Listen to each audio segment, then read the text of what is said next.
Dear students, हम अपनी illustration number 39 पे आ चुके हैं और इसको कैलकुलेट करने के लिए देखो बेटा हमें क्या निकालना है। पहले तो ये देख लो, डेट इक्विटी रेशो और प्रोप्राइटरी रेशो निकालना है।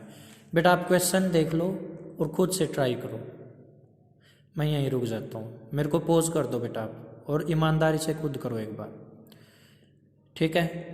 मैं मान रहा हूँ आपने मेरे को पॉज कर दिया और खुद कर रहे हो, और अब आपने क्वेश्चन सोल्व करने के बाद मेरे को पॉज से हटा दिया। अब मैं सोल्व कर रहा हूँ, अब मैं कैसे कर रहा हूँ और आपने कैसे किया एक बार मिला लेना। और मेरे को ऐसा लगता है कि आपने ठीक ही किया होगा, फिर भी एक बार देख लो मैं कैसे कर रहा हूँ, ताकि आपको थोड़ा सा और कॉन्फिडेंस बिल्डअप हो बेटा।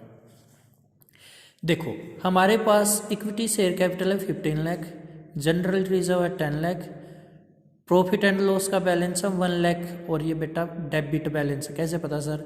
अगर ब्रैकेट है तो नेगेटिव बैलेंस है, और जब पी एंड एल का डेबिट बैलेंस होता है तभी तो ये नेगेटिव होता है, ठीक है।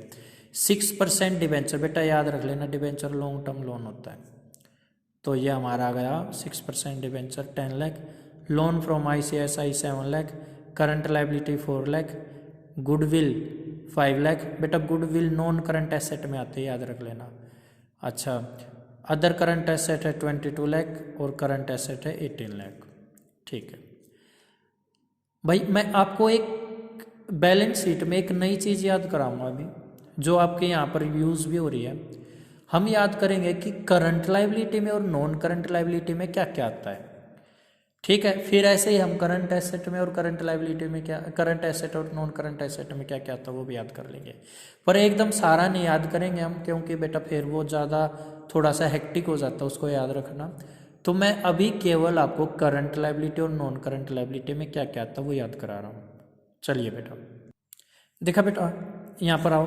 पहले ना मैं आपको नॉन करंट लाइबिलिटी में जो जो चीज़ें आती है वो याद कराता हूँ। देखो long term provision, defer tax liability, ऐसे याद करो। देखो long term borrowing, long term provision, ये याद हो गया। Long term borrowing, long term provision, फिर अदर लॉन्ग टर्म लाइबिलिटी और एक डेफर टैक्स लाइबिलिटी। और करंट लाइबिलिटी में short term borrowing, short term provision, other current liability और ट्रेड पेबल, आउटस्टैंडिंग एक्सपेंस भी बेटा याद रख लेना, यहीं आते। क्या ये लिस्ट पूरी है? नहीं बेटा, आपको आइडिया मिला बस यहाँ से। तो ये हमारी करंट लाइबिलिटी और नॉन करंट लाइबिलिटी हम याद कर चुके हैं। अब क्वेश्चन पे आते हैं। क्वेश्चन में हमें क्या निकालना है? डेट इक्विटी रेशो निकालनी है भाई। डेट इक्विटी रेशो का formula debt by equity. Debt का मतलब लॉन्ग टर्म लाइबिलिटी या डेट, और non current liability, non current liability इसका दूसरा नाम है। तो लिस्ट आपको याद हो चुकी है। चलिए अब यहाँ से हमें क्या क्या पता चल रहा है कि जो कि यहाँ डेट में आएगा, मीन्स लॉन्ग टर्म लाइबिलिटी है या लॉन्ग टर्म डेट है। देखो भाई, डेट में एक तो यहाँ से आ जाएगा हमारा डिबेंचर, बेटा याद रख लेना, डिबेंचर लॉन्ग टर्म लाइबिलिटी होती है। एक लोन फ्रॉम ICICI, बेटा मैंने जैसे बताया कि डेट को लॉन्ग टर्म लाइबिलिटी भी बोल सकते हैं या लॉन्ग टर्म डेट भी बोल सकते हैं। उसकी लिस्ट अगर आप यहाँ से भी याद करोगे ना और भी अच्छा रहेगा। देखो क्या क्या आ सकता है लॉन्ग टर्म डेट में? Long term borrowing, long term provision, long term borrowing, long term provision, debenture, mortgage loan, bank loan, loan from financial institution और पब्लिक डिपॉजिट। मैंने यहाँ पर लिख दिया बेटा, अभी याद करते हैं। Debts means long term debts, long term debts, long term borrowing, long term provision, debenture, mortgage loan, bank loan, loan from financial institution और पब्लिक डिपॉजिट। बेटा ये लिस्ट याद करनी है, आगे जब क्वेश्चन करना है, जब तक आपको ये लिस्ट नहीं याद हो जाए जब तक नहीं करना। क्या क्या है? Long term borrowing, long term provision, debenture, mortgage loan, bank loan, loan from financial institution और पब्लिक डिपॉजिट। ये क्या है? हमारे लॉन्ग टर्म डेट्स हैं। चलिए अब क्वेश्चन पे आते हैं। क्वेश्चन के अकॉर्डिंग बेटा देखो, डेट इक्विटी रेशो निकालने के लिए हमें चाहिए डेट और इक्विटी। डेट मतलब लॉन्ग टर्म डेट्स। देखो क्या क्या आएंगे, देखो डिबेंचर आएगा, एक तो लोन फ्रॉम ICICI आएगा। ये दो चीज़ें ऐड करो। देखो डेट, डिबेंचर डेट निकालने के लिए, और long term loan from financial institution का मतलब है लोन फ्रॉम ICICI। ये आ गया, बैंक लोन हो गया ये। तो इनको टोटल करा 17 लाख। इक्विटी का फॉर्मूला क्या था बेटा?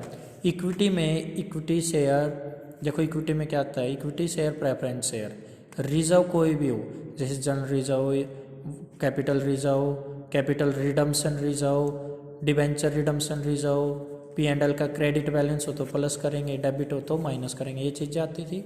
देखो हमारे पास क्या किया हुआ ना बेटा क्वेश्चन में, देखो इक्विटी शेयर कैपिटल एक तो ये ऐड करेंगे, जनरल रिजर्व एक ये ऐड करेंगे, पी एंड एल का कौन सा बैलेंस है नेगेटिव, तो ये माइनस कर देंगे बेटा, क्या कर देंगे, ये माइनस कर देंगे, ठीक है। तो देखो अब इनको टोटल करके equity share capital general reserve और माइनस कर दिया मैंने पी एंड एल, ये आया मेरा 24 लाख। अब डेट इक्विटी रेशो का फॉर्मूला पुट कर देंगे, formula debt by equity, debt आया मेरा 17 लाख और इक्विटी आया 24 लाख, आप आंसर निकाल लोगे, ठीक है बेटा। अच्छा इसी में आपको प्रोप्राइटरी रेशो भी निकालनी है, क्या निकालनी है, प्रोप्राइटरी रेशो। तो प्रोप्राइटरी रेशो का फॉर्मूला देख लो पहले क्या होता है, क्या होता है बेटा, याद आप बताओ क्या होता है प्रोप्राइटरी रेशो का formula, equity by total asset, equity by total asset. अच्छा इस क्वेश्चन में देखा जाए तो, अच्छा इक्विटी का दूसरा नाम क्या होता था बेटा, शेयर होल्डर्स फंड, इक्विटी का दूसरा नाम शेयर होल्डर्स फंड। और बेटा इक्विटी तो मैंने निकाल ली, अभी निकाली थी 24 लाख आई थी। टोटल एसेट का फॉर्मूला क्या होता है, current plus non current asset. और जो एसेट गिवन है देखो बेटा, एक तो हमारे पास गुडविल नॉन करंट एसेट होती है 5 lakh, other non current asset दे रखी है 22 लाख और करंट एसेट 18, इनको टोटल कर दो तीनों को, ये टोटल कर दिया मैंने 45 लाख आया, फॉर्मूले में पुट कर दो। प्रोप्राइटरी रेशो कैसे निकल जाएगी, equity by total asset, equity है 24 और ये 45, आंसर आ जाएगा 53.33 रेशो। क्लियर है, तो हमारा ये क्वेश्चन भी हो गया। अब नेक्स्ट वीडियो में नेक्स्ट क्वेश्चन करेंगे।